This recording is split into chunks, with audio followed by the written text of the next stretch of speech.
Hello again. Now, if you're like me, you always have sticky notes available nearby to write a reminder or figure out a quick math problem.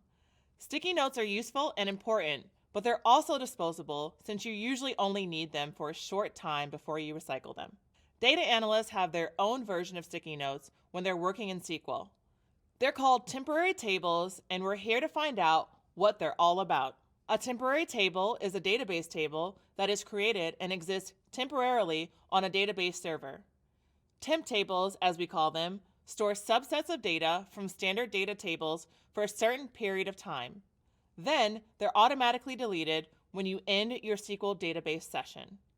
Since temp tables aren't stored permanently, they're useful when you only need a table for a short time to complete analysis tasks like calculations.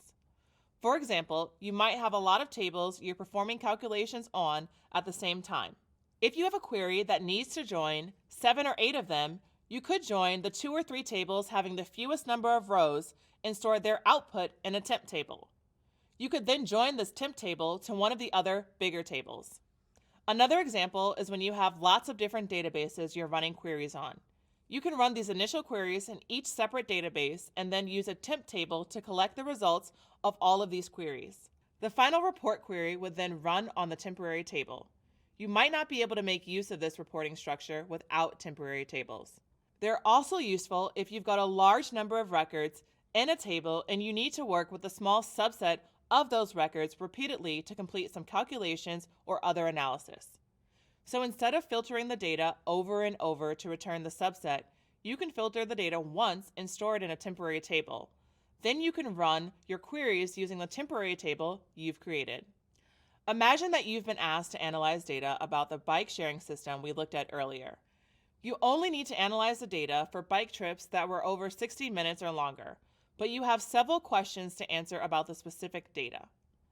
Using a temporary table will let you run several queries about this data without having to keep filtering it. There's different ways to create temporary tables in SQL, depending on the relational database management system you're using. We'll explore some of these options soon. For this scenario, we'll use BigQuery. We'll apply a with clause to our query. The with clause is a type of temporary table that you can query from multiple times. The with clause approximates a temporary table. Basically, this means it creates something that does the same thing as a temporary table. Even if it doesn't add a table to the database you're working in for others to see, you can still see your results, and anyone who needs to review your work can see the code that led to your results. Let's get this query started. We'll start this query with the with command. We'll then name our temp table trips _ over _ 1 _ HR. Then we'll type the as command in an open parentheses. On a new line, we'll use the select from where structure for our subquery. We'll type select followed by an asterisk. You might remember the asterisk means you're selecting all the columns in the table. Now we'll type the from command and name the database set we're pulling from, BigQuery-public-data.new _ York.citybike _ trips.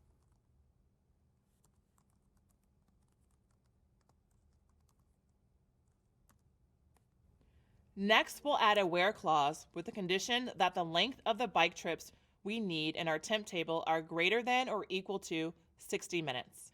In the query, it goes like this: trip duration space greater than sign equal sign space 60. Finally, we'll add a close parentheses on a new line to end our subquery. And that sets up our temporary table. Now we can run queries that'll only return results for trips that lasted 60 minutes or longer. Let's try one. Since we're working in our version of a temp table, we don't need to open a new query. Instead, we'll label our queries before we add our code to describe what we're doing. For this query, we'll type 2 hashtags. This tells the server that this is a description and not part of the code. Next, we'll add the query description. Count how many trips are 60 plus minutes long.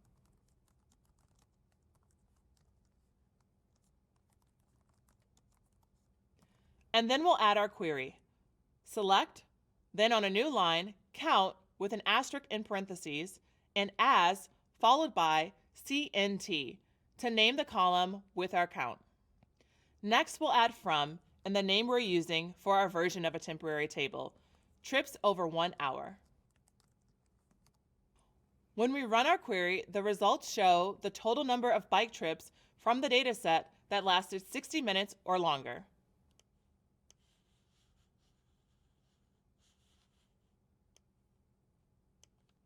We can keep running queries on this temp table over and over as long as we're looking to analyze bike trips that were 60 minutes and over.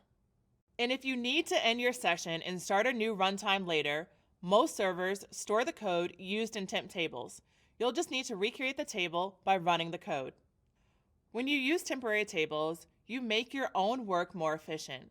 Naming and using temp tables can help you deal with a lot of data in a more streamlined way, so you don't get lost repeating query after query with the same code that you could just include in a temp table. And here's another bonus to using temp tables. They can help your fellow team members too.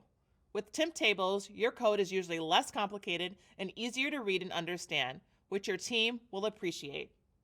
Once you start to explore temporary tables on your own, you might not be able to stop. Don't say I didn't warn you.